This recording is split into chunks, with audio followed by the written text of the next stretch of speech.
مجھے بتائیں اس واقعے کے بعد ہم مسلمان کس منہ سے نان مسلمز کو یہ دعوت دے سکتے ہیں کہ اسلام از اے ریلیجن آف پیس؟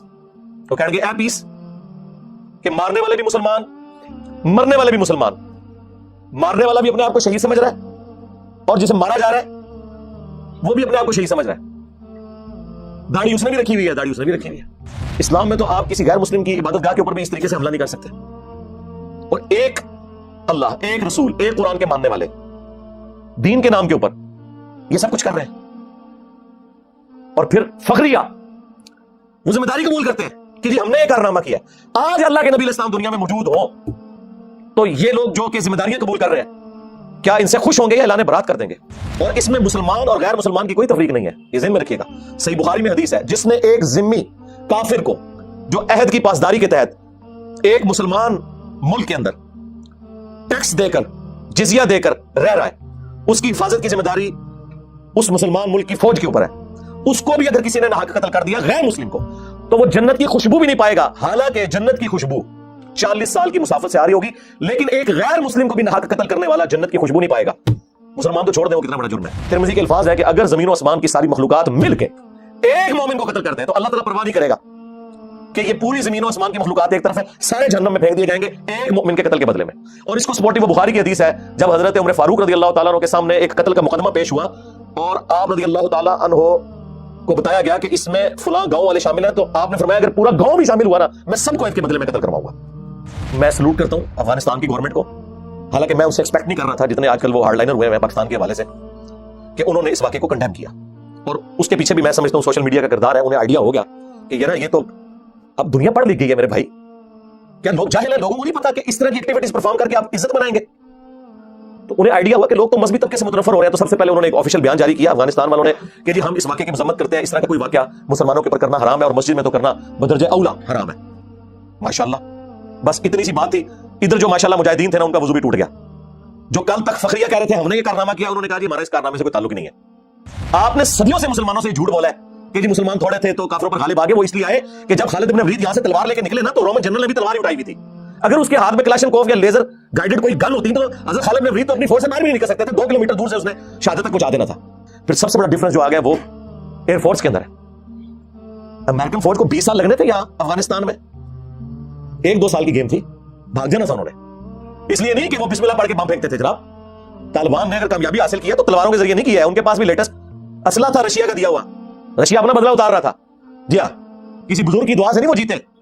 اور پولیٹیکل لیڈرز کا یہ حال ہے کہ ایک ٹیبل پہ بیٹھنے کے لیے تیار نہیں ہے، اتنی اکڑ ہے، یعنی کامن ایشوز کے اوپر بھی بیٹھنے کے لیے تیار نہیں ہو رہے۔ یار اکانومی پہ بیٹھے، میں نے کئی دفعہ کہا کہ چارٹر آف اکانومی اور چارٹر آف ڈیموکریسی یہ 2 لکھ لیے جائیں۔ حکومت کوئی بھی ہے دوسرے پہ ملبہ نہیں ڈال سکتی کہ انہوں نے IMF سے معاہدہ کیا تھا، ہمارا کیا لینا دینا۔ سب کے سائن ہو، چاہے اپوزیشن لیڈر ہے چاہے وہ پرائم منسٹر ہے، تاکہ جب بھی کوئی حکومت چینج ہو اس کے اوپر کوئی کسی کے ساتھ گیم نہ کر سکے، جس طرح آج کر رہے ہیں۔ اب خان صاحب کو پتا ہے وہ جاتے ہوئے کیا کر کے گئے، لیکن ماشاءاللہ پوری دلیری سے باتیں کر رہے ہیں اور ان کا سودا بک رہا ہے۔ اور یہ جو چیمپئن آگے سنایا کرتے تھے ہمیں کہ جناب ایک دفعہ ہمیں حکومت دے تو ہم یہ کر دیں گے وہ کر دیں گے، ان کی نیلی بھی آپ کے سامنے کھل کے آ چکی ہے۔ اب یہ کہہ رہے ہیں ہمیں تو اندازہ ہی نہیں تھا کہ اتنی بڑی تباہی ہوئی ہے، تو سرکار پھر اڑدا تیر بغل لیا کیوں چیز ہے جی اندازہ نہیں سی تو پولیٹیکل انسٹیبلٹی ہی اکانومی کو نیچے لے جاتی ہے۔ چلنے دو یار، 5 سال اسمبلیاں، 3.5 سال برداشت کر لیا تھا، 1.5 سال اور کر لیتے یار، کیا فرق پڑتا ہے، کیا ہو جانا تھا۔ لیکن ایٹ لیسٹ اسٹیبلٹی تو ملک کے اندر آئے۔ اس ملک کے اندر آپ کو کوئی ایک خیر کی چیز یونٹی کے پوائنٹ آف ویو سے کوئی نظر آتی ہے؟ کوئی ایک چیز کہ ہاں جی یہ ہے سب سے بڑا خیر ہمارا دین ہو سکتا تھا، اس میں بھی فرقے کیا فرقیاں بھی بنی ہوئی آگے، پولیٹیکل لیڈرز ایک دوسرے کے جانی دشمن۔ اسٹیبلشمنٹ نے 70 سالوں کے اندر جو اس ملک کے ساتھ کھلواڑ کیا وہ تو اب اس ٹائم بگی بلی بنے ہوئے ہیں، کوئی بات کرنے کے لیے تیار نہیں۔ انہیں پتا کہ یار اب ہم کیا بات کریں گے، سوشل میڈیا کے اوپر لوگ ٹرولنگ کرتے ہیں۔ اور یہ بات میں کوئی فخر یعنی دکھ سے کر رہا ہوں، کسی ملک میں اللہ نہ کرے کہ ایسا ہو کہ پاکستان کی عوام اور پاکستان کی فوج آمنے سامنے آ جائے، یہ کبھی نہیں ہونا چاہیے کسی بھی ملک کے لیے۔ پاکستان کے لیے تو ہم بالخصوص بات کریں گے، لیکن ظاہر ہے کہ 70 سال کی غلطیاں صرف 2-4 ٹویٹیں کرنے سے اور اے پولیٹیکل کی اناؤنسمنٹ کرنے کے پریس کانفرنس کرنے سے تو معاف نہیں ہوں گے۔ یہ کوئی کمپیوٹر کا پروگرام تو نہیں جو انڈو کر کے آپ پرانی پوزیشن پہ لے جائیں گے، یہ تو انڈو نہیں ہوتا، یہ ڈو تو ہوتا ہے، کچھ سالوں کے اندر انڈو کرتے ہوئے صدیاں لگ جاتی ہیں، تو وہ ہم بھگت رہے ہیں۔ آپ دیکھ ہمارے بچے شہید ہو رہے ہیں وہاں پہ۔ یہ دیکھیں یہ کیسی کہانی ہے کہ نا آپ کو یہ ویلاگر سنا رہے ہیں جی پاکستان ایک خاص مقصد کے لیے بنا ہے، یہ کوئی اللہ کا خاص فضل ہے، انشاءاللہ اس کو کچھ نہیں ہوگا، وہ چھڑ دو۔ یہ ساری آپ کہانیاں نا 1971 میں بھی کرواتے تھے، بنگلہ دیش بن گیا، ہاں آپ کی قنوت نازلہ دری کی دری رہ گئی۔ پاکستان جب بنا تھا تو اس وقت بنگلہ دیش پاکستان کا حصہ تھا نا, بلکہ پاکستان بنانے والے وہ لوگ تھے. اس وقت بھی آپ کو یہی کہانیاں چل رہی ہوتی تھی جناب, انہیں جی پاکستان ہوتے اللہ آتا ہے جی, 2 ٹوٹے ہو گیا. آج تک ہمارا وہ زخم نہیں ہم سی سکے. چلو ان کی حق میں تو بہتر ہو گیا, ان کی تو اکانومی اوپر چلی گئی. یہ کہانیاں چھوڑ دیں, ہم بچپن سے نا یہ سنتے آ رہے ہیں جی پاکستان پہ اللہ کا ایسا فضل ہے, جو آتا ہے کھاتا ہے لیکن ملک میں کچھ نہیں ہوتا. جی اللہ پتا کیا جی, ہاں وہ نا سی, وہ اندر ساری خرابی سی, وہ آخری ٹائم میں پتا لگتا ہے کہ 4th سٹیج کا کینسر ہو چکا ہے. وہ دیمک بھی جب درخت کو چاٹتی ہے نا تو باہر ایک ہلکی سی چھال رہ جاتی ہے, وہ اینڈ میں جا کے پتا چلتا ہے وہ کھایا جا رہا تھا. وہ جو اوپر پردہ تھا وہ یہ تھا, بقول عمران خان صاحب کے کرائے کے قاتل ہم لوگ بنے ہوئے تھے, بیساکھیاں انہوں نے ہمیں دی ہوئی تھی, اور ان قتل کرنے کے سبب ہمیں باہر سے ڈالرز آتے تھے. ضیاء الحق کے دور میں بھی, پرویز مشرف کے دور کے اندر بھی, اس کی وجہ سے ہماری اکانومی لگتا تھا کہ بڑی سٹیبل ہے جی. مشرف کے پورے دور کے اندر جی وہ 60 روپے سے ڈالر اوپر نہیں گیا جی. اس لیے نہیں گیا, یہ نہیں ہے کہ مشرف صاحب نے کوئی کارنامہ کر دیا تھا اس ملک کے لیے, بلکہ یہ تھا کہ باہر سے ہمیں پیسہ آ رہا تھا. وہ پیسہ اب آنا رک گیا کیونکہ اب مزید انہیں کرائے کے قاتل نہیں چاہیے. انہوں نے the damage has been done کر دیا ہمارے ساتھ جو کرنا تھا. ہاں جی, اب انہیں کوئی کرائے کے قاتل نہیں چاہیے. اب باہر سے ڈالرز آنا بند ہو گئے, اب ہمیں اپنی اوقات پتہ چل گئی ہے. پیسہ جس کے پاس ہے وہ تو آپ کو کہے گا کہ اللہ کے نبی چٹائی میں بیٹھتے تھے.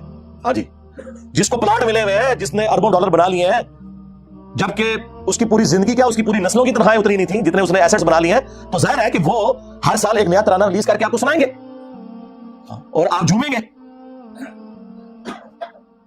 یہ باتیں ہم اس وقت کرتے تھے جب یہ باتیں کرنے پہ پی ٹی آئی والے ہمیں کہتے تھے علی بھائی آپ کو کچھ پتا نہیں. ہاں انہوں پتا لگا کہ انہوں پتا ہے, تو اڈے وڈے نو یا منو, وہ تو اڈا وڈا یہی گلا کرتا ہے جی میں کرنا. ایک لادہ بات ہے کہ وڈا بہت یہ کہ نکل گیا. میں کبھی بھی یہ پاکستان اور انڈیا کی جو گریلا جنگیں آپس میں, کہ اوپر سے امن کے معاہدے ہیں, اٹامک تنصیبات کا بھی تبادلہ ہو رہا ہے ماشاء اللہ تعالی, اور فوجیں بھی بارڈر پہ موجود ہیں, لیکن اندر بندے گھسا کے ایک دوسرے کی عوام کو مارنا, تکلیف میں رکھنا, اس چیز کی کوئی اجازت نہیں اسلام کے اندر, اور ان چیزوں نے ہمیں نقصان پہنچایا. یہاں کی کئی جہادی تنظیمیں جو ایکٹیویٹی پرفارم کرتی رہیں آج بے روزگار ہو گئے. FATF حافظہ اللہ تعالی کی برکت سے, اور بعد میں ضرب عزب حافظہ اللہ تعالی, اور رد الفساد حافظہ اللہ تعالی, اور ابھی کوئی نیا حافظہ اللہ بھی آنے والا ہے یہ پشاور انسیڈنٹ کے بعد. تو اس کی برکت سے اب سب کو سمجھ آ گئی ہے کہ ان چیزوں کا کوئی فائدہ نہیں ہے. قرآن و سنت کی روشنی میں تو یہ پہلی فراڈ تھا جو کچھ ہو رہا تھا, لیکن اس کے خلاف جو بھی بولتا تھا اسے کہتے تھے یہ غدار وطن ہے. جو لوگ ان کو اس وقت مت دیا کرتے تھے وہ غدار وطن تھے, تو آج انہیں میڈلز بنانے چاہیے کہ تم نے ذلیل و خوار کر کے اس قوم کو اس پستی میں گرا کے جو سبق سیکھا ہے, تو ایٹ لیسٹ ان لوگوں کا شکریہ ادا کرو جو اس وقت تمہیں سمجھایا کرتے تھے. آج بھی سنبھل جاؤ, ورنہ آپ یہ دیکھ لیں جو پشاور انسیڈنٹ ہوا ہے. یار مجھے بتائیں اس واقعے کے بعد ہم مسلمان کس منہ سے نان مسلمز کو یہ دعوت دے سکتے ہیں کہ اسلام از اے ریلیجن آف پیس؟ وہ کہیں گے اے پیس, کہ مارنے والے بھی مسلمان, مرنے والے بھی مسلمان. مارنے والا بھی اپنے آپ کو شہید سمجھ رہا ہے, اور جسے مارا جا رہا ہے وہ بھی اپنے آپ کو شہید سمجھ رہا ہے. داڑھی اس نے بھی رکھی ہوئی ہے, داڑھی اس نے بھی رکھی ہوئی ہے, اور فخریہ ذمہ داریاں قبول کی جاتی ہیں. یار مسجد میں, اسلام میں تو آپ کسی غیر مسلم کی عبادت گاہ کے اوپر بھی اس طریقے سے حملہ نہیں کر سکتے. اور ایک اللہ, ایک رسول, ایک قرآن کے ماننے والے دین کے نام کے اوپر یہ سب کچھ کر رہے ہیں. اور پھر فخریہ وہ ذمہ داری قبول کرتے ہیں کہ جی ہم نے یہ کارنامہ کیا ہے. آج اللہ کے نبی علیہ السلام دنیا میں موجود ہوں تو یہ لوگ جو کہ ذمہ داریاں قبول کر رہے ہیں, کیا ان سے خوش ہوں گے یا اعلان برات کر دیں گے؟ اللہ کے نبی علیہ السلام تو ان سے فرمائیں گے کہ بھائی قرآن تم نے نہیں پڑھا تھا. سورۃ المائدہ کی آیت نمبر 32, کہ جس نے ایک جان کو ابھی ناحق قتل کیا سوائے 2 استثناء کے, کہ قتل کے بدلے قتل ہو رہا ہو, اور وہ بھی جوڈیشری کے تھرو قاتل کو قتل کیا جائے گا. یہ نہیں کہ انہوں نے ہمارے اتنے بندے مارے ہم اتنے مار دیں گے, نہ. یا فساد فی الارض کرتا ہو، وہ بھی جوڈیشری کے تھرو. یہ نہیں ہے کہ میں ڈیسائیڈ کروں گا کہ یہ جو ہے غدار وطن ہے اور یہ حب الوطنی کا سرٹیفکیٹ سے ملتا ہے، نہیں، جوڈیشری کے تھرو. یہ دو استثناء، ان کے سوا اگر کسی انسان نے دوسرے انسان کو قتل کیا، انسان کو، مسلمان نہیں، کوئی بھی زیرو انسان، گویا اس نے پوری انسانیت کا قتل کیا. اور جس نے ایک جان کی زندگی بچائی، گویا اس نے پوری انسانیت کو بچا لیا. اور پھر جس شان سے اللہ تعالیٰ نے سورۃ البقرہ میں فرمایا وَلَكُمْ فِي الْقِصَاصِ حَيَاةٌ يَا أُولِي الْأَلْبَابِ، قتل کے بدلے قتل کرنے میں انسانیت کی زندگی چھپی ہے اے عقل مندو، تاکہ تم بچ سکو. باقی تمام گناہوں کے لیے اسلام میں یہ ہے کہ معافی اور درگزر کی روش اختیار کرو، لیکن قتل اتنا بڑا جرم ہے کہ اس کے اگینسٹ اللہ نے فرمایا کہ قتل کے بدلے قتل کرنے میں انسانیت کی زندگی چھپی ہے. کیونکہ قتل کے بدلے جب قتل آپ نہیں کریں گے تو ڈیٹرنس نہیں ہوگی، ڈیٹرنس نہیں ہوگی تو قاتل کو اور موقع ملے گا. اور اس میں مسلمان اور غیر مسلمان کی کوئی تفریق نہیں ہے، یہ ذہن میں رکھیے گا. صحیح بخاری میں حدیث ہے، جس نے ایک ذمی کافر کو جو عہد کی پاسداری کے تحت ایک مسلمان ملک کے اندر ٹیکس دے کر، جزیہ دے کر رہ رہا ہے، اس کی حفاظت کی ذمہ داری اس مسلمان ملک کی فوج کے اوپر ہے. اس کو بھی اگر کسی نے ناحق قتل کر دیا غیر مسلم کو، تو وہ جنت کی خوشبو بھی نہیں پائے گا، حالانکہ جنت کی خوشبو 40 سال کی مسافت سے آ رہی ہوگی، لیکن ایک غیر مسلم کو بھی ناحق قتل کرنے والا جنت کی خوشبو نہیں پائے گا. مسلمان تو چھوڑ دیں، وہ کتنا بڑا جرم ہے. وہ اتنا بڑا جرم ہے کہ سنن نبی داؤد میں حدیث ہے کہ اللہ تعالیٰ یا تو شرک کو معاف نہیں کرے گا قیامت کے دن، جو سورہ النساء میں 2 دفعہ آ چکا ہے، ان اللہ لا یغفر ان یشرک بہ ویغفر ما دون ذلک لمن یشاء. یعنی اگر کوئی دنیا سے بغیر توبہ کے گیا، توبہ اگر کر لی تو معافی ہے. وہ تو سورۃ الفرقان میں ہے کہ ہم شرک کے کانٹیکسٹ میں کہ ہم گناہوں کو بھی نیکیوں سے بدل دیں گے اگر مرنے سے پہلے توبہ کر لی. لیکن اگر بغیر توبہ کے مر گیا کسی مؤمن کو قتل کرنے والا، تو وہ بھی قیامت والے دن اللہ کے حضور قابل معافی نہیں ہے. 2 لوگ قابل معافی نہیں ہے، نمبر 1 شرک کرنے والا، اور نمبر 2 ایک مؤمن کا قتل ناحق کرنے والا. اس کے اوپر تو کتنی احادیث ہیں، بخاری اور مسلم دونوں میں حدیث ہے کہ قیامت کے دن سب سے پہلے قتل کے مقدمے کا فیصلہ ہوگا. ابو داؤد میں حدیث ہے سب سے پہلے نماز کا سوال کیا جائے گا، اور اس کی ایکسپلینیشن سنن نسائی کے اندر ہے کہ حقوق اللہ میں سب سے پہلے نماز کے بارے میں سوال ہوگا، اور حقوق العباد میں سب سے پہلے قتل کے مقدمے کا فیصلہ ہوگا. اور وہ فیصلہ اس لیول کا ہے کہ سنن نبی داؤد میں جامع ترمذی میں حدیث موجود ہے کہ مقتول جسے دنیا میں ناحق قتل کیا گیا تھا، وہ اپنے قاتل کو پیشانی کے بالوں سے پکڑ کے گھسیٹتا ہوا اللہ کے عرش کے پائے کے پاس پہنچ جائے گا اور کہے گا کہ یا اللہ، آج مجھے انصاف چاہیے کہ اس شخص نے میری زندگی کیوں چھینی تھی مجھ سے. یعنی اس کی اتنی فریگنس ہوگی، اور نبی اسلام کے الفاظ ہیں کہ اس کی رگوں سے خون بہ رہا ہوگا، اور اس نے اپنے قاتل کو پکڑا ہوگا پیشانی کے بالوں سے. اتنا سینسٹیو ایشو.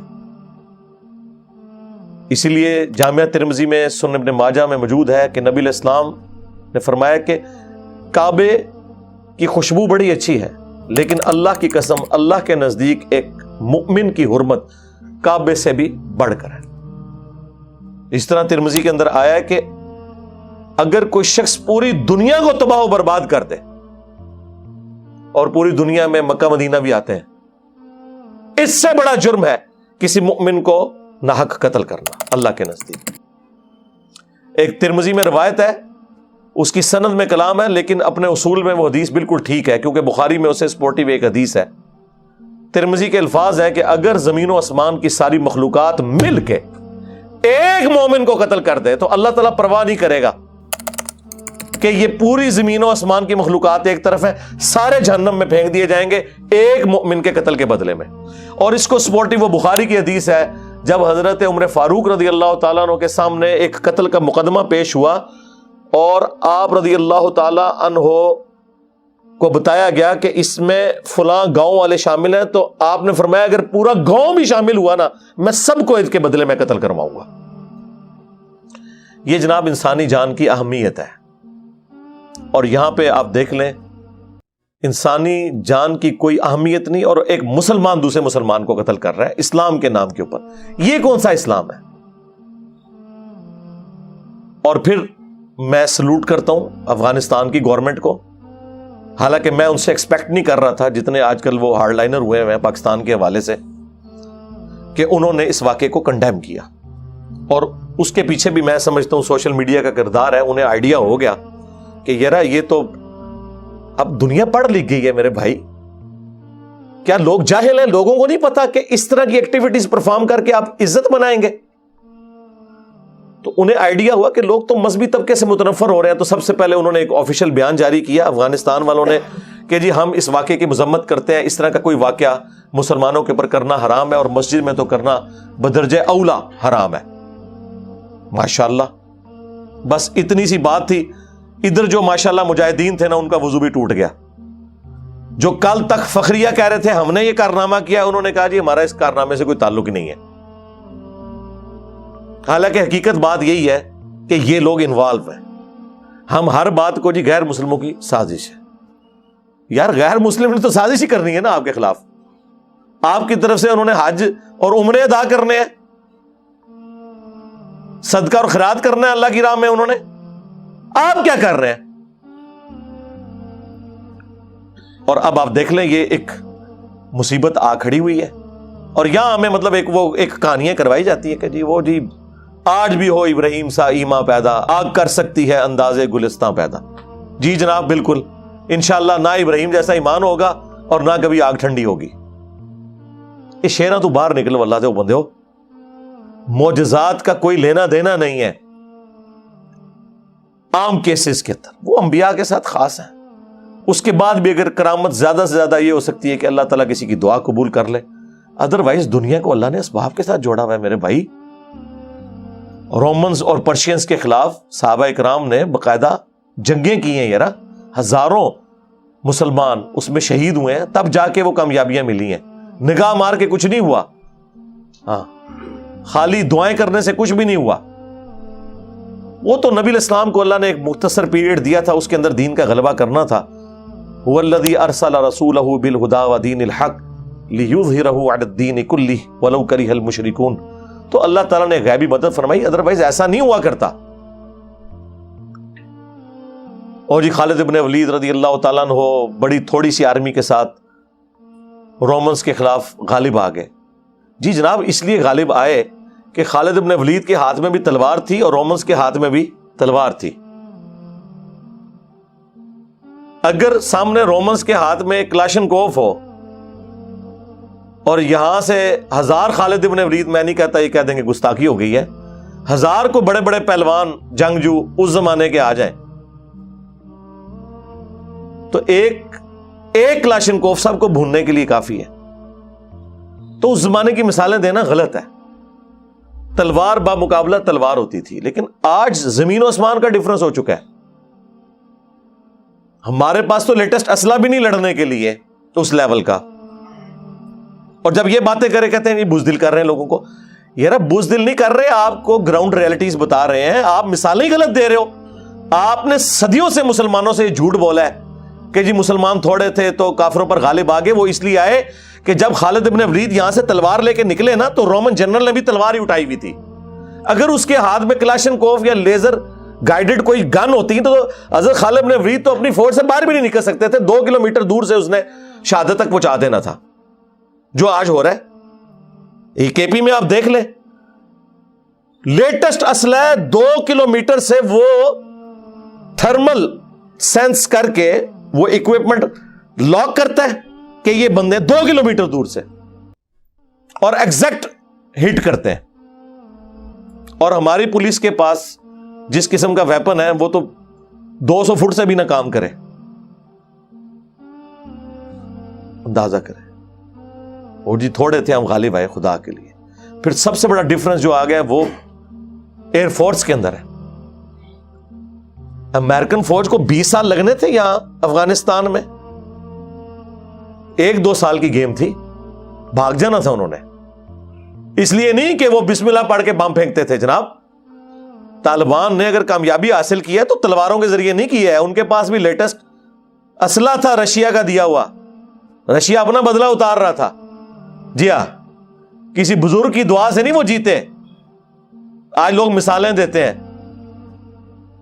دیکھ لیں ان کے پاس گاڑیاں سب کچھ لیٹسٹ, کسی اجمیر شریف والے کی بنائی ہوئی گاڑی نہیں ہے, کسی بغداد شریف والے کے بنایا ہوا کوئی اسلحہ نہیں ہے. جی ہاں, یہ بزرگوں کی بڑی خدمات ہے. تو تب وہ غالب آئے لیٹسٹ اسلحے کی بنیاد پہ, لیکن 20 سال لگے ہیں صرف اس وجہ سے کہ طالبان مار کھاتے تھے ایئر فورس کے اندر. ادروائز امریکن 1 سال نہیں وہاں نکال سکتے تھے. لیکن کیا ہے, وہ کارپیٹ بمبنگ کرتے تھے, اتنی جانیں شہید ہو جاتی تھی مسلمانوں کی. لیکن اس میں چونکہ خرچہ ہوتا تھا تو وہ پھر آہستہ آہستہ ویٹ ڈرا کر کے. ادروائز کامیابی تو ضرور ہے, لیکن یار یہ جو کامیابی ہے یہ کتنی تکلیف سے ہے. لاکھوں مسلمان شہید ہوئے, مینٹل ماڈلز بدل گئے لوگوں کے, وہاں کی نسلوں کا سوچنے کا زاویہ بدل گیا. آپ سوچ سکتے ہیں, اللہ نہ کرے کہ اس تکلیف سے اور کسی مسلمان ملک کو گزرنا پڑے. اور وہ جاتے ہوئے اپنی جنگ ہمارے اوپر مسلط کر کے چلے گئے کہ ٹھیک ہے ہوں تسی کھیڈو پچھو آپس ہی ایک دوسرے نال. اور آپ دیکھ رہے ہیں کہ ہم مطلب کتنا سکون آ گیا تھا ضرب عزب, رد الفساد اور ان چیزوں کے بعد. اب دوبارہ سے وہ پھر آپریشن, اب یہ کہہ رہے ہیں جی ہم پلان کریں گے. کیا پلان کریں گے, پیسہ ہے کوئی نہیں ہے جی, اور ریزروز جو ہیں وہ نیچے گر رہے ہیں. خالی دعاؤں سے تو کچھ نہیں ہونا. اور پولیٹیکل لیڈرز کا یہ حال ہے کہ ایک ٹیبل پہ بیٹھنے کے لیے تیار نہیں ہے. اتنی اکڑ ہے, یعنی کامن ایشوز کے اوپر بھی بیٹھنے کے لیے تیار نہیں ہو رہے. یار اکانومی پہ بیٹھے ہیں. میں نے کئی دفعہ کہا کہ چارٹر آف اکانومی اور چارٹر آف ڈیموکریسی یہ 2 لکھ لیے جائیں. حکومت کوئی بھی ہے دوسرے پہ ملبہ نہیں ڈال سکتی کہ انہوں نے IMF سے معاہدہ کیا تھا, ہمارا کیا لینا دینا. سب کے سائن ہو, چاہے اپوزیشن لیڈر ہے چاہے وہ پرائم منسٹر ہے, تاکہ جب بھی کوئی حکومت چینج ہو اس کے اوپر کوئی کسی کے ساتھ گیم نہ کر سکے, جس طرح آج کر رہے ہیں. اب خان صاحب کو پتا ہے وہ جاتے ہوئے کیا کر کے گئے ہیں, لیکن ماشاءاللہ پوری دلیری سے باتیں کر رہے ہیں اور ان کا سودا بک رہا ہے. اور یہ جو چیمپئن آ کے سنایا کرتے تھے ہمیں کہ جناب ایک دفعہ ہمیں حکومت دیں تو ہم یہ کر دیں گے وہ کر دیں گے, ان کی نااہلی بھی آپ کے سامنے کھل کے آ چکی ہے. اب یہ کہہ رہے ہیں ہمیں تو اندازہ ہی نہیں تھا کہ اتنی بڑی تباہی ہوئی ہے. تو سرکار پھر اے اڑدا تیر بغل چ لیا کیوں سی جے اندازہ نہیں سی تانوں.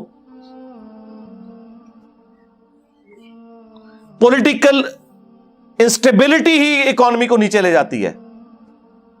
چلنے دو یار 5 سال اسمبلیاں, 3.5 سال برداشت کر لیا تھا, 1.5 سال اور کر لیتے یار, کیا فرق پڑتا ہے, کیا ہو جانا تھا. لیکن ایٹ لیسٹ اسٹیبلٹی تو ملک کے اندر آئے. اب پرائم منسٹر نے وہ آل پارٹی کانفرنس بلائی ہے, خان صاحب کہہ رہے ہیں میں نے نہیں جانا. ٹھیک ہے سرکار, اگر آپ کی ایگو ہرٹ ہو رہی ہے آپ نہ جائیں, اپنا ریپ کوئی بھیج دیں یار. اور ان کی اکڑ دیکھیں, وہ آ کے میڈیا میں بتا رہے ہیں کہ جی ہم نے تمام پارٹیوں کو دعوت دی ہے, اور PTI والوں کا کہنا ہے جی ہمیں ریٹن میں کوئی کاغذ موصول نہیں ہوا. تو اس کا تو مطلب اگر یہ صحیح کہہ رہے ہیں, وہ کل میں پرویز خٹک صاحب کا بیان سن رہا تھا کہ آپ ریٹن میں بلائیں, اگر یہ بیان ٹھیک ہے تو سرکار یہ تو آپ لوگ 2 نمبری کر رہے ہیں حکومت میں بیٹھ کے, کہ آپ لوگ صرف پولیٹیکل گیم کر رہے ہیں کہ آگے میڈیا کو بتا رہے ہیں کہ ہم نے پارٹیز کی کانفرنس بلائی ہے. کیا گورنمنٹ میں اس طریقے سے معاملات ہوتے ہیں؟ ہر چیز ڈاکومنٹ میں ہوتی ہے. اتنی اکڑ ہے, ایک کاغذ نہیں آپ لوگ لکھ سکتے. ہاں کاغذ لکھیں, میڈیا پہ دکھائیں کہ یہ ہم نے خان صاحب کو کاغذ لکھا ہے, وہ نہیں آ رہے. ٹھیک ہے, پھر پاکستانی عوام کا کام ہے کہ خان صاحب سے پوچھے گی کہ ہاں جناب اب یہ کسی ذات کے جھنڈے کے لیے نہیں بیٹھ رہے, ملک کے لیے بیٹھ رہے. پھر نہ وہ بیٹھے تو دیکھیں پھر قوم ان سے خود پوچھے گی. لیکن میں اپنی بات کرتا ہوں, میں ان کی جگہ ہوں نا تو میں کاغذ کا بھی انتظار نہ کروں. خود نہیں جانا چاہتا, ایٹ لیسٹ اپنا ریپ بھیجوں کہ یار چلو فی الحال کو معاملہ آگے سٹارٹ تو ہو کہ کیا کرنا ہے, کیا ڈیسیژن کرنا ہے. پاکستانی عوام پریشان ہے. ہم سے آ کے لوگ لائیو سیشنز میں پوچھ رہے ہیں کہ جی ملک ڈیفالٹ ہونے کے قریب ہے, بتائیں ہم کیا کریں, کدھر جائیں. 22 کروڑ عوام کو کہاں لے کے جائیں گے؟ اگر خدا نہ خواستہ کوئی ایسا مسئلہ ہوتا ہے تو ہماری کیا ذمہ داری بنتی ہے؟ اب اس کے اوپر بھی بات کرتے ہوئے میں ڈرتا ہوں کہ کیا مطلب اس پہ میں بات کروں اس حوالے سے کہ الٹا یہ کہنا شروع کر دیا جائے کہ یہ تو جناب چاہ رہے کہ ڈیفالٹ ہو جائے. یہاں تو ہر بندے کا الٹا گیئر لگا ہوا ہے نا. کوئی بندہ کسی کو صحیح مت دے رہا ہو نا تو وہ بجائے اس سے وہ عقل کی بات لینے کے اس پہ ہی الٹا الزام لگا دیا جاتا ہے جناب کہ یہ تو آپ تو یہ چاہتے ہیں کہ ایسا ہو. ہونے کے بعد تو پھر آپ دیکھ لیں کیا صورتحال ہوتی ہے ملکوں کی. اور میں تو کہتا ہوں اللہ معافی دے ایسا کوئی ایسا معاملہ ادھر نہ ہو. لوگ کہتے ہیں نا جی ہوتا ہے پھر ملک کھڑے ہو جاتے ہیں. سرکار ملک کھڑے ہوتے ہیں, ہجوم نہیں کھڑے ہوتے. ہاں اس ملک کے اندر آپ کو کوئی ایک خیر کی چیز یونٹی کے پوائنٹ آف ویو سے کوئی نظر آتی ہے؟ کوئی ایک چیز کہ ہاں جی یہ ہے. سب سے بڑا خیر ہمارا دین ہو سکتا تھا نا, اس میں بھی فرقے کیا فرقیاں بھی بنی ہوئی ہیں آگے. پولیٹیکل لیڈرز ایک دوسرے کے جانی دشمن. اسٹیبلشمنٹ نے 70 سالوں کے اندر جو اس ملک کے ساتھ کھلواڑ کیا وہ تو اب اس ٹائم بیگی بلی بنے ہوئے ہیں. کوئی بات کرنے کے لیے تیار نہیں. انہیں پتا کہ یار اب ہم کیا بات کریں گے. سوشل میڈیا کے اوپر لوگ ٹرولنگ کرتے ہیں. اور یہ بات میں کوئی فخری یعنی دکھ سے کر رہا ہوں. کسی ملک میں اللہ نہ کرے کہ ایسا ہو کہ پاکستان کی عوام اور پاکستان کی فوج آمنے سامنے آ جائے. یہ کبھی نہیں ہونا چاہیے کسی بھی ملک کے لیے, اور پاکستان کے لیے تو ہم بالخصوص بات کریں گے. لیکن ظاہر ہے کہ 70 سال کی غلطیاں صرف 2-4 ٹویٹیں کرنے سے اور اے پولیٹیکل کی اناؤنسمنٹ کرنے کے پریس کانفرنس کرنے سے تو معاف نہیں ہوں گے. یہ کوئی کمپیوٹر کا پروگرام تو نہیں جو انڈو کر کے آپ پرانی پوزیشن پہ لے جائیں گے. یہ تو انڈو نہیں ہوتا, یہ ڈو تو ہوتا ہے. کچھ سالوں کے اندر انڈو کرتے ہوئے صدیاں لگ جاتی ہیں. تو وہ ہم بھگت رہے ہیں, آپ دیکھ رہے ہیں ہمارے بچے شہید ہو رہے ہیں وہاں پہ. اور آپ لوگوں کو تو اندازہ نہیں ہے کے پی میں تو لوگ پولیس اور فوج کی نوکریاں بھی چھوڑ دیتے ہیں. ان کے گھر والوں کو آگے تھریٹ کرتے ہیں وہ کہ اس کو واپس بلاؤ ورنہ یہ فیملی کو قتل کر دیں گے. کتنے لوگ ریزائن کر کے جا چکے ہیں جی یہ پچھلے 10-15 سالوں کے اندر. یہ بڑا مشکل وقت آیا ہوا اس حوالے سے مسلمانوں کے اوپر, پاکستانیوں کے اوپر. ہم دعا ہی کر سکتے ہیں کہ اللہ تعالیٰ ان مصیبتوں سے پریشانیوں سے پاکستانی قوم کو نجات دے. لیکن صرف دعائیں کرنے سے کچھ نہیں ہونا جب تک کہ ہم انسان کے بچے نہیں بنتے, اپنا قبلہ درست نہیں کرتے. کچھ بھی نہیں ہونا.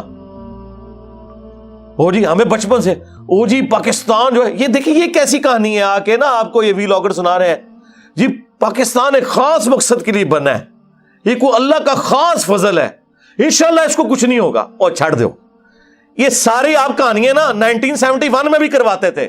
بنگلہ دیش بن گیا, ہاں آپ کی قنوت نازلہ دھری کی دھری رہ گئی. پاکستان جب بنا تھا تو اس وقت بنگلہ دیش پاکستان کا حصہ تھا نا, بلکہ پاکستان بنانے والے وہ لوگ تھے.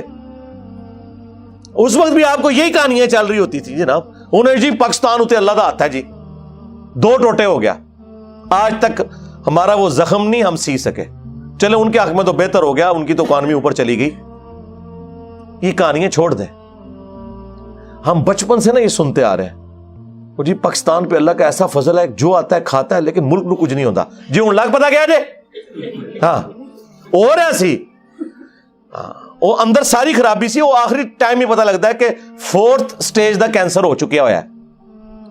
وہ دیمک بھی جب درخت کو چاٹتی ہے نا تو باہر ایک ہلکی سی چھال رہ جاتی ہے, وہ اینڈ میں جا کے پتا چلتا ہے اوہو کھایا جا رہا تھا. وہ جو اوپر پردہ تھا وہ یہ تھا بقول عمران خان صاحب کے کرائے کے قاتل ہم لوگ بنے ہوئے تھے.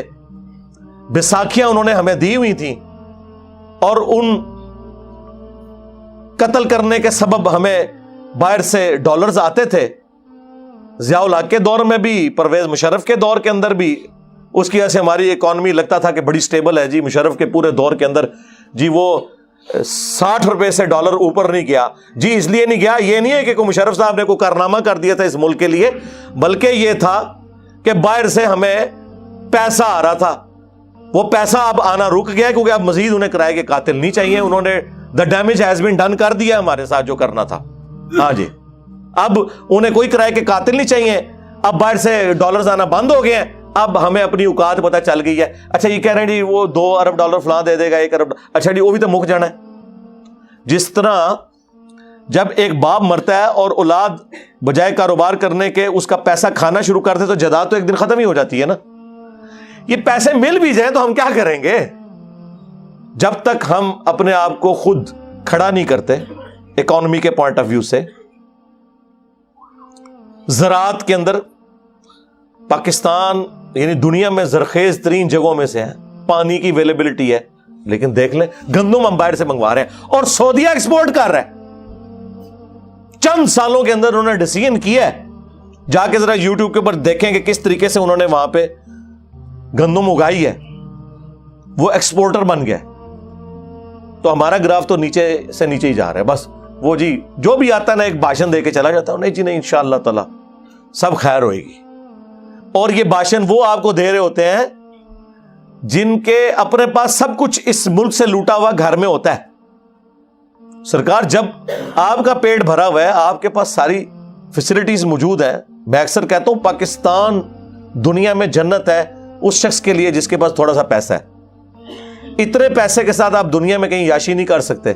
یار جس ملک میں 4-5 ہزار روپے میں پورا مہینہ کام کرنے والی آپ کو مل جائے, جائیں ذرا یورپ اور امریکہ میں 2 ہفتے بعد کام کرنے والی آتی ہے اور آپ سوچ نہیں سکتے, افورڈ ہی نہیں کو کر سکتا, اس لیے سب لوگ کام اپنا خود کرتے ہیں. ایک ریزن یہ بھی ہے تو دسیا جاتا ہے بڑے محنتی نے, محنتی مونتی کوئی نہیں نے, وہ گل ہے افورڈ نہیں کر سکتے. آپ کو کہتے ہیں وطن کی مٹی سے بڑا پیار ہے اس لیے لاش ادھر آ رہی ہے, اس لیے نہیں سرکار وہاں پہ قبر بہت مہنگی ہے اس لیے لاش ادھر آتی ہے. ہاں سانو کہانیاں نہ کراؤ, سانو پتہ ہے. اللہ دے بندے ہو. تو یہاں پہ صورتحال آپ کے سامنے, پیسہ جس کے پاس ہے وہ تو آپ کو کہے گا کہ اللہ کے نبی چٹائی پہ بیٹھتے تھے.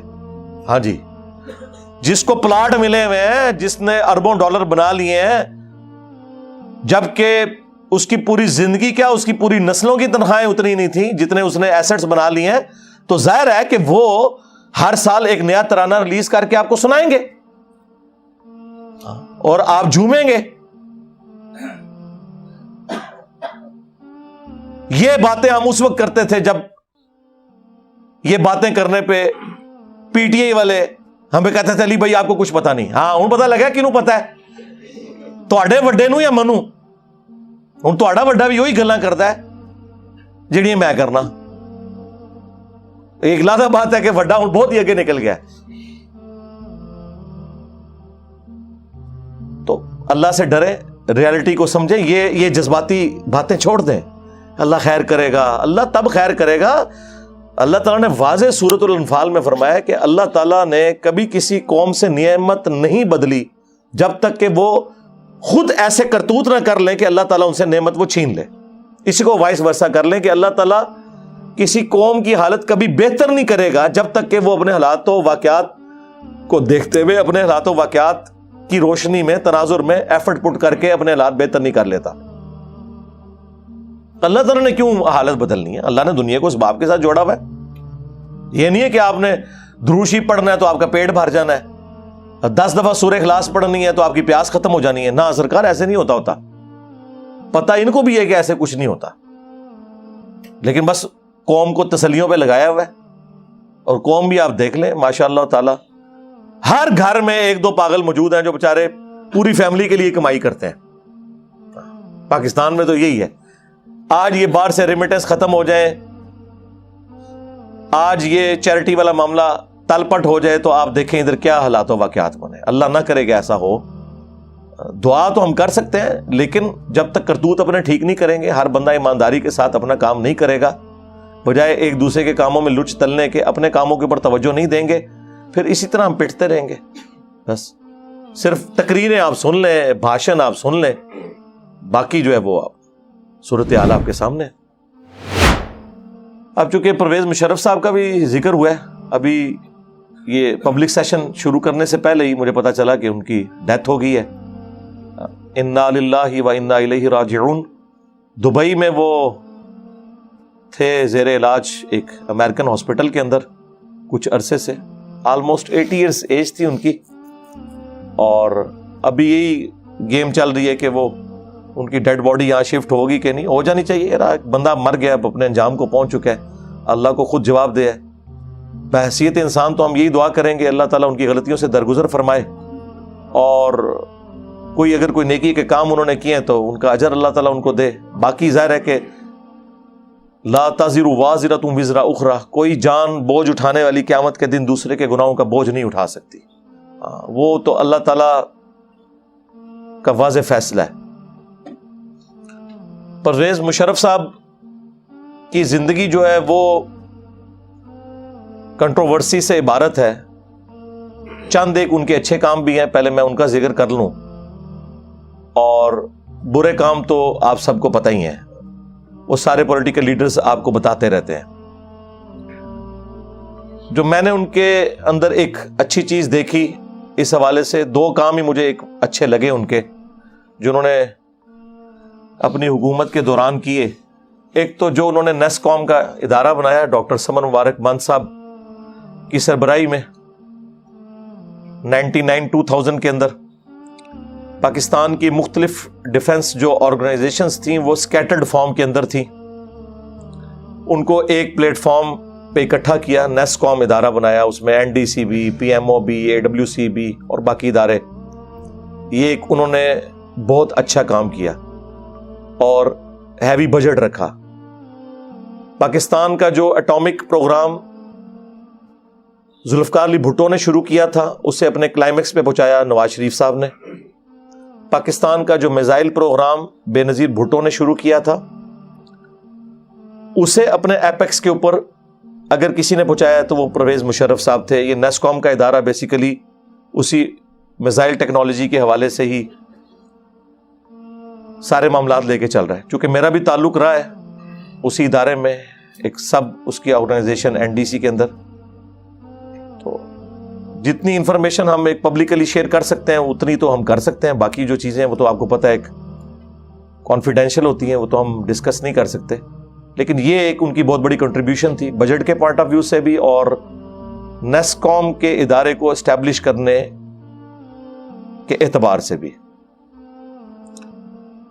2002 کے اندر آپ کو پتا ہے انڈیا اپنی فوجیں لے کے بارڈر پہ آ گیا تھا اور بالکل ٹل نہیں رہا تھا. اس وقت دن رات ایک کر کے, ہم بھی اس ٹیم میں شامل تھے الحمدللہ. پاکستان نے اس وقت غوری میزائل کا ایک تجربہ کیا, اور وہ تجربہ ہمارے جیلم شہر سے ہی ہوا تھا, قلعہ روہتاس کے پاس, کیا جگہ کا نام ہے, ٹلہ جوگیاں سے. تو اس کی اتنی دھاگ بیٹھی کہ انڈین فوج پھر بیک فٹ پہ چلی گئی. پاکستان کے پاس اس وقت ڈیٹرنس جو ہے نا, وہ پاکستان کا اٹامک پروگرام ہی ہے. ادروائز عددی اکثریت تو انہیں حاصل ہے, وہ ڈرتے ہیں تو ہمارے اس میزائل پروگرام سے. خالی اٹامک بم تو کوئی چیز نہیں ہے اگر آپ کے پاس میزائل نہیں ہے, کیونکہ میزائل کے بغیر آپ اٹامک ویپن کہیں پہ پھینک نہیں سکتے. جہاز کے ذریعے تو یہ نہیں لے کے جایا جا سکتا. اس کی وجہ یہ ہے کہ جہاز کو تو ٹارگٹ کیا جا سکتا ہے, اس کی سپیڈ تو اتنی نہیں ہوتی, لیکن میزائل کی جو سپیڈ ہے اس کے لیے اینٹی بلسٹک میزائل بنانا, یہ ٹیکنالوجی تو بہت تھوڑے ملکوں کے پاس ہے, اور وہ بھی بیک وقت اگر اتنے زیادہ میزائل فائر کر دیے جائیں تو پھر تو اس کو کوئی ہینڈل کر نہیں سکتا. اس لیے میزائل پروگرام کے بغیر آپ کا اٹامک ویپن کسی کام کا نہیں ہے. تو اس اعتبار سے پاکستان نے ماشاءاللہ غوری میزائل, پھر شاہین, اور پھر بابر, غزنوی, یہ مختلف ماشاءاللہ پوری سیریز شروع ہوئیں اور وہ اوپر تک گئیں. یہ میں مشرف صاحب کو ایک کریڈٹ اس حوالے سے دوں گا کہ یہ ان کی بہت بڑی ایک کنٹریبیوشن تھی اس وقت. اور دوسرا جو ان کا ایک کام جو شاید اس وقت کی بھی ضرورت تھا, پھر بھی انہیں کریڈٹ ملتا ہے کہ میڈیا کو آزاد کیا گیا, پرائیویٹ ٹی وی چینلز شروع ہوئے. اسی وقت آپ کو پتا ہے جیو آیا, پھر ARY اور باقی چینلز شروع ہوئے 2002-03 کے اندر. اور اس کی برکت یہ ہوئی کہ انڈیا جو میڈیا کی ایک وار پاکستان کے اوپر تھوپے ہوئے تھا, اس کا مقابلہ PTV نہ اس وقت کر سک رہا تھا نہ آج. ظاہر ہے کہ جب آپ ٹیلنٹ کی بجائے سفارشی لوگ بھرتی کریں گے، وہ آپ کو کیا آؤٹ پٹ دیں گے؟ لیکن پرائیویٹ چینلز کے اندر ٹیلنٹ کے اوپر لوگ سامنے آئے، اور ماشاء اللہ تعالی جس طریقے سے انہوں نے پاکستان کا مقدمہ لڑا، یہ کریڈٹ بھی مشرف صاحب کو جاتا ہے کہ ان کے دور کے اندر یہ آزادی میڈیا کی آئی، اگرچہ اس کے سب سے بڑے وکٹم وہ خود بھی بنے۔ یہ وکلاء کی تحریک کبھی کامیاب نہیں ہونی تھی اگر اس وقت میڈیا آزاد نہ ہوتا۔ مجھے ابھی بھی یاد ہے کہ وہ پوری رات پروگرام جیو پہ چل رہا تھا، اور کامران خان صاحب اس وقت جیو پہ ہوتے تھے، اور وہ لائیو کوریج آ رہی تھی کہ جی اب قافلہ وہاں سے نکل پڑا ہے، اب نواز شریف صاحب نے جوائن کر لیا ہے۔ پھر گجرانوالہ جب پہنچے، اس وقت خیر آرمی بھی تنگ آ چکی تھی مشرف سے، اور پاکستان میں کوئی بھی اس طرح کی چیز اس وقت تک کامیاب نہیں ہوتی جب تک سائیوں کا ہاتھ نہ پیچھے ہو۔ تو اس وقت جو آئی ایس آئی کے چیف تھے کیانی صاحب، جو بعد میں آرمی چیف بھی بنے، وہ وکلاء تحریک میں فیول بھر رہے تھے، وہ بھی چاہتے تھے کہ اس سے جان چھوٹے، کیونکہ اگلا نمبر ان کا تھا، تو ان کی سپورٹ بھی تھی۔ بہرحال وکلاء نے قربانی دی۔ ہم بڑی امید کر رہے تھے کہ اس کے بعد افتخار چودھری صاحب آ کے کچھ کنٹریبیوٹ کریں گے عدلیہ کو، لیکن سوائے اس کے کہ ایک عدلیہ ایک اور پاور بن کے ابھرا پاکستان میں اسٹیبلشمنٹ کے مقابلے پہ، اب دو ہی پاورفل یہاں پہ ادارے ہیں، ایک جوڈیشری کا جس کی کوئی اکاؤنٹیبلٹی نہیں ہے، اور دوسرا فوج کا جس کی کوئی اکاؤنٹیبلٹی نہیں ہے۔ وہ انٹرنلی جو ہے وہ ہمیں بھی پتہ ہے، آپ کو بھی پتہ ہے، چھوڑ دیں۔ یہ دو ادارے، بس یہ جوڈیشری کو خود فائدہ ہوا کہ 9 بجے کے خبر ناموں میں ان کی خبریں آنا شروع ہو گئیں۔ اب وہ خبریں نہیں ہوتی ہیں، وہ عدالت نامہ ہوتا ہے۔ آج فلاں کو بیل مل گئی، آج فلاں کا کیس لگ گیا، اور وہ فلاں بھی وہ جو پولیٹیکل فیگرز ہیں۔ غریب آدمی بیچارہ ذلیل ہو رہا ہے، ہاں اس وقت بھی ذلیل ہو رہا تھا، اب بھی ذلیل ہو رہا ہے۔ بہرحال وہ وکلاء کی تحریک کی وجہ سے یہ سارا کچھ ہوا۔ بہرحال میڈیا اس وقت آزاد ہوا، اس کا فائدہ اس اعتبار سے پاکستان کو اوورآل یہ ہوا ہے کہ اب دیکھیں کئی ایک خبریں جو پاکستان کا جو نیشنل ٹی وی ہے، پی ٹی وی دبا جاتا تھا، وہ پرائیویٹ میڈیا کے ذریعے سامنے آنا شروع ہوئی خبریں۔ اس کی وجہ سے ایک عام آدمی کے لیے انصاف کو حاصل کرنا بنسبت پہلے کے حالات و واقعات کے آسان ہو گیا۔ اب تو خیر یہ سوشل میڈیا نے تو دنیا ہی زیر زبر کر دی ہے نا۔ اب تو سوشل میڈیا وہ خبریں دیتا ہے، کیونکہ آپ کو پتہ ہے کہ اب تو پرائیویٹ میڈیا کو بھی انہوں نے کنٹرول کیا ہوا ہے، لیکن سوشل میڈیا کے اوپر تو کسی کا زور نہیں ہے۔ ہاں جی، یہ تو حقیقت بات ہے۔ یہ وہ جن ہے جس کے اوپر کوئی قابو نہیں پا سکتا۔ جو اس پہ قابو پانے کی کوشش کرے گا وہ خود اپنی عزت دھو بیٹھے گا، وہ آپ کے سامنے ہی ہے۔ سوشل میڈیا، ایک بندہ جس کی ٹانگ بھی زخمی ہے، وہ اپنے گھر میں بیٹھ کے دیکھ لیں پورے ملک کے اوپر حکمرانی کر رہا ہے سوشل میڈیا کی برکت سے۔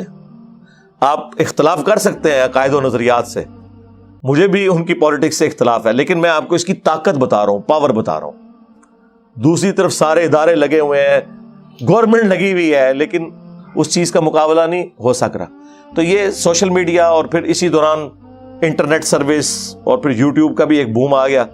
یہ ساری وہ چیزیں، تو مجھے ان کی پوری زندگی میں دو یہ چیزیں ایسی پازیٹیو نظر آئی ہیں جو میں ان کی موت کے موقع پر ڈسکس کرنا میں نے ضروری سمجھا۔ باقی جو نیگیٹو پوائنٹ ہے وہ تو ظاہر ہے کہ بہت بڑے لیول کے ہیں۔ پاکستان کو جو لاس پہنچا، اب یہ ساری باتیں میں اس لیے کر رہا ہوں کہ وہ کوئی ان کی پرسنل چیزیں نہیں ہیں۔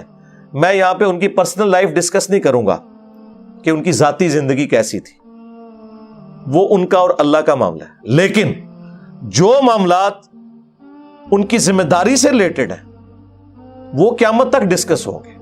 وہ تو اللہ تعالیٰ نے یوسف علیہ السلام کے بھائیوں کو معاف نہیں کیا جو ڈبل صحابی تھے، حضرت یعقوب علیہ السلام کے بھی صحابی تھے اور حضرت یوسف علیہ السلام کے بھی، لیکن آج تک برادران یوسف کی مثال دی جاتی ہے۔ وہ جب کوئی نقصان اس لیول کا ہوتا ہے پھر اس کو ہم ڈسکس کرتے ہیں، اس میں وہ کوئی غیبت کرنا نہیں ہوتا، اور وہ کسی کا کوئی چھپا ہوا عیب سامنے لانا نہیں ہوتا، کیونکہ بخاری مسلم دونوں میں حدیث ہے، تم میں سے ہر شخص نگہبان ہے، اس سے اس کی رعیت کے بارے میں پوچھا جائے گا۔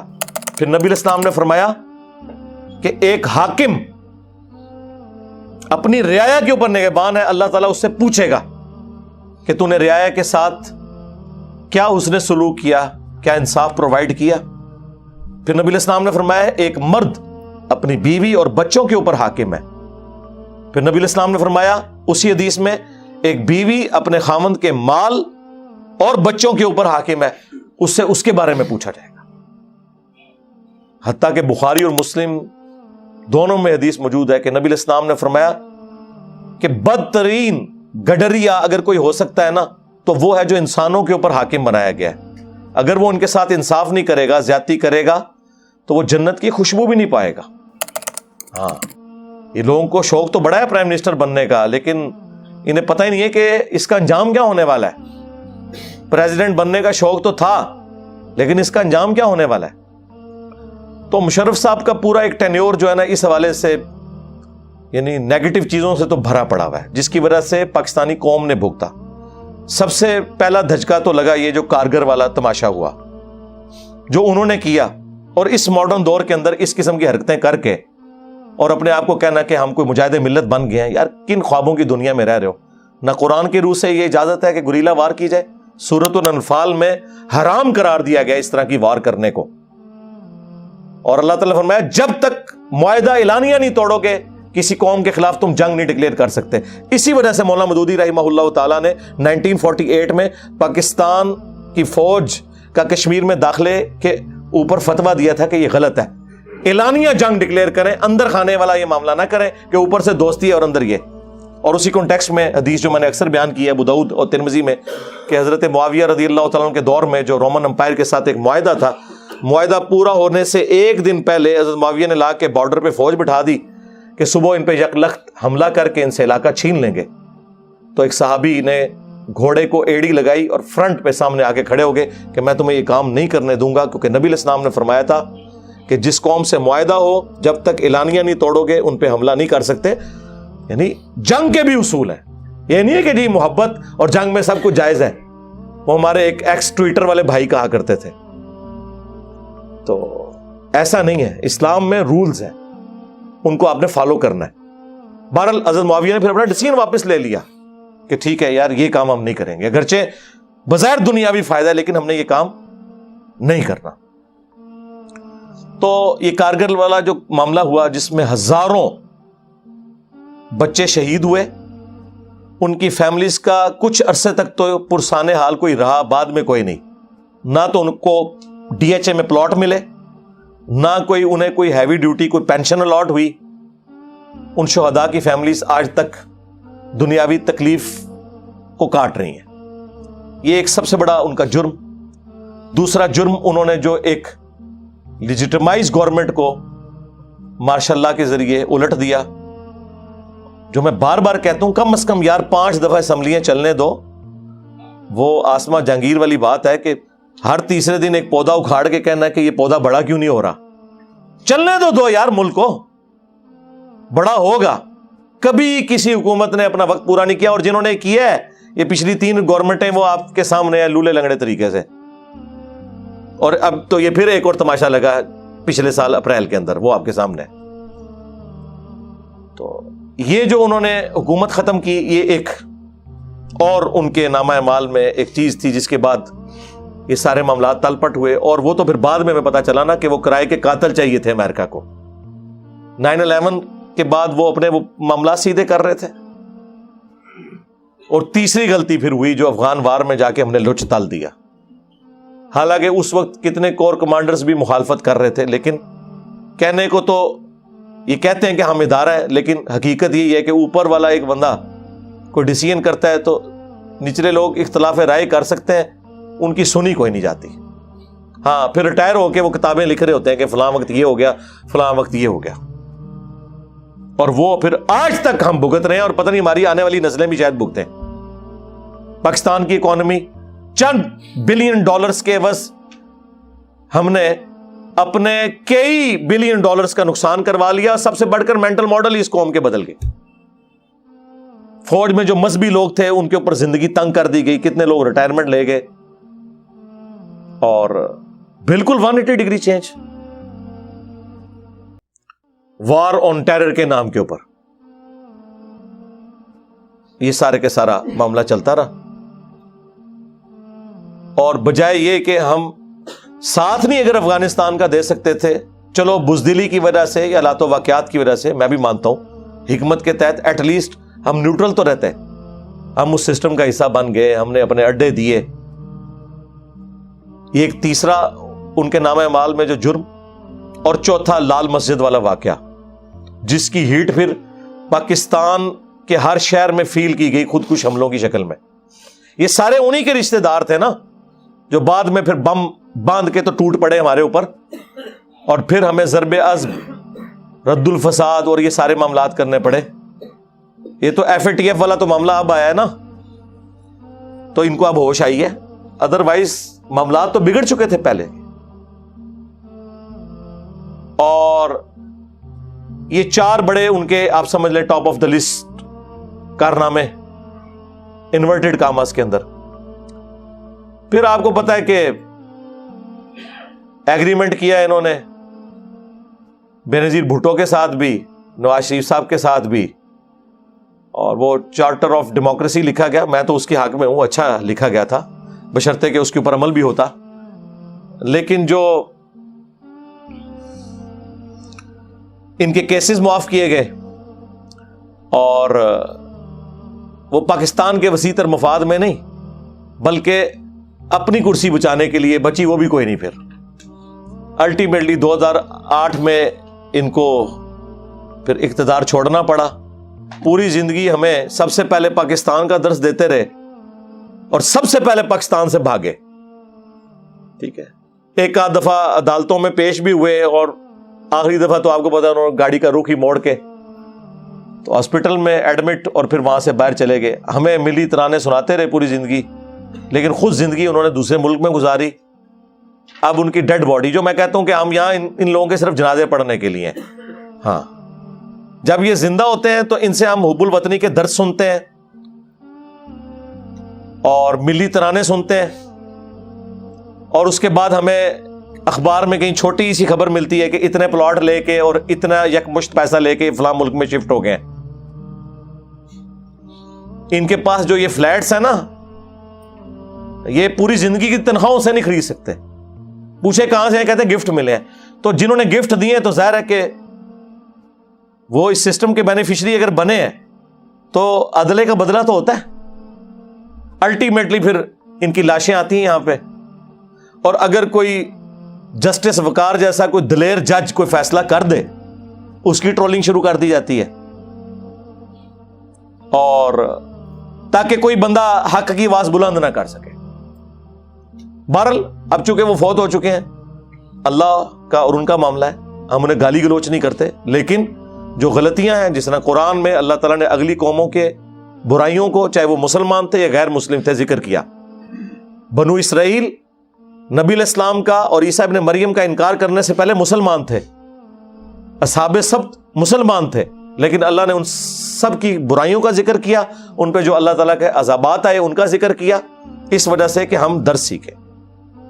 لہٰذا ہمارے حکمران بھی جو کچھ ہمارے ساتھ کر رہے ہیں یا ہمارے بڑوں نے کیا ہے، ہمارا ایک کام بنتا ہے کہ اس موقع کے اوپر جہاں ہم ان کے لیے دعائے مغفرت کرتے ہیں کہ اللہ تعالیٰ آخرت کی زندگی ان کے لیے آسان کرے، باقی وہ تو اللہ کی مرضی ہے، وہیں پر ہم ان کی نیگیٹو چیزیں اور پازیٹیو چیزیں دونوں کو ڈسکس کرنا میں نے ضروری سمجھا.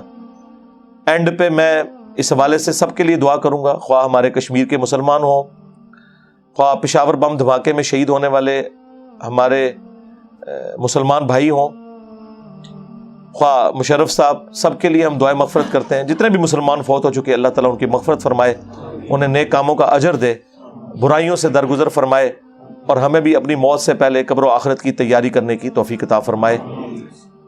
صلوا علی محمد وآل محمد، اللہم صلی علی محمد وعلی آل محمد واصحاب محمد وازواج محمد اجمعین الی یوم الدین، آمین.